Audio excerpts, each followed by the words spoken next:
Hey everybody, Brandon Railway here. Gonna go ahead and do my video, and you'll have to forgive the skippiness or whatever of it, because I'm gonna be filming this in sections, because I don't have my innovator system hooked up yet. I need to find another power source for it. It's gotta be like 16 volt, 4 amp or 5 amp system.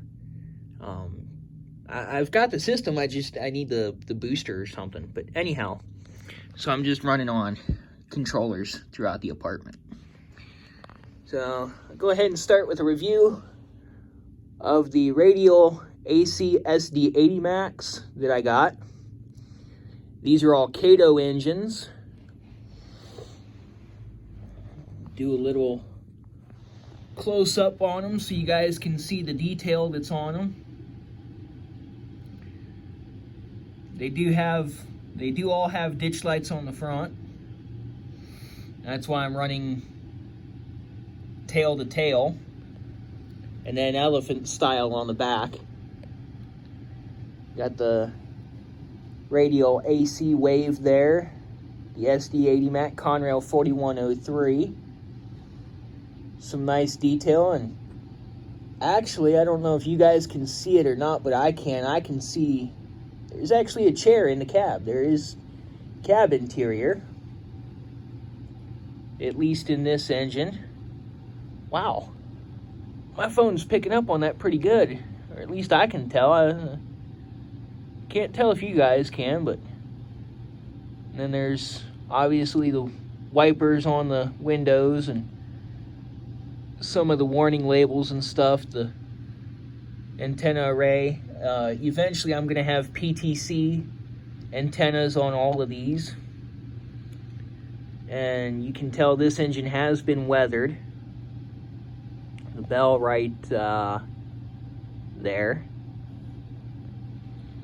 And then I'm also going to have fuel, what looks like fuel dripping, or fuel has dripped down on the tank.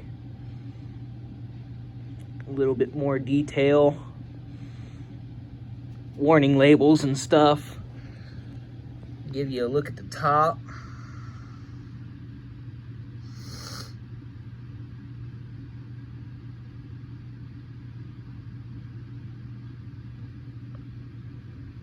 One thing I've noticed about these 80 Max is that on my Tech 4 MRC 280, they don't hum or buzz.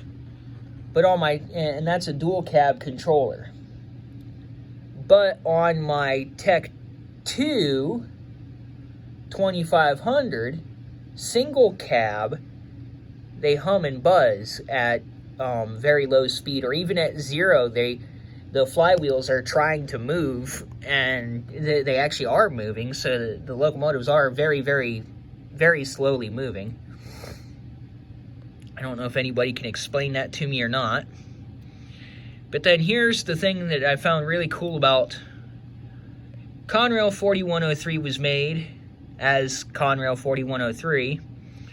But then when Norfolk Southern got half of Conrail, it got painted into Norfolk Southern 7202. Which, as you can tell, I also have that one. So technically, the first two engines are the exact same thing, if you go by serial number. And this one will be weathered.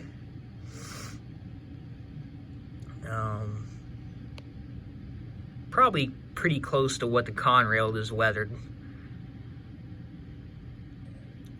7202 does have the prototypical old-school Norfolk Southern logo.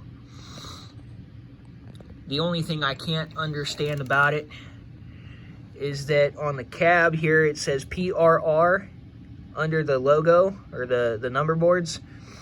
The real one does not say that. I do believe the real one says Radial SD80 Mac, or SD80 Mac, or something like that. So the PRR, I'm thinking that it's either got to be Progress Rail or something, but why that would be put on the model, I don't know. Yeah, again, there's the Sinclair antennas and stuff up top. And yeah, I can see a faint cab interior in that one. Go back to the back here, and when it's moving, you can actually see that there are 2 red marker lights that do light up on it. The marker lights on the front are supposed to light up, but there is a piece of plastic preventing them from lighting up, which I think if I go up here on the Conrail engine, I'm going to actually replace them with green marker lights, LEDs, so then it does have marker lights and ditch lights on the Conrail engine. And then, and they will be directional, so if it's going backwards, they won't be on. And then we come back here to the third 80 Mac, 7208, with the Horsehead logo. Also a Kato engine. As I said, all 3 of these are Kato or Kato. And we'll look at some of the detail on it. It's got some detail that 7202 does not. It's got the radial AC SD 80 Mac logo under the numbers. The Sinclair antenna is actually silver or white. Now I'll give you a look here at the front of 7202 and show you the difference. When you look at 7208, she's got the bandit paint scheme with the white face or whatever you want to call it.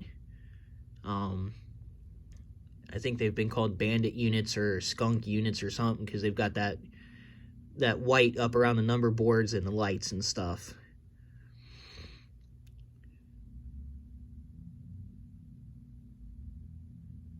And of course, the front of our consist. So anyhow, I'm going to go ahead and move back up to the front of the consist and do a run by. And like I said, this will be a long video because I'm going to splice together quite a bit and show you the train running throughout the entire apartment in several of good photo areas, I guess.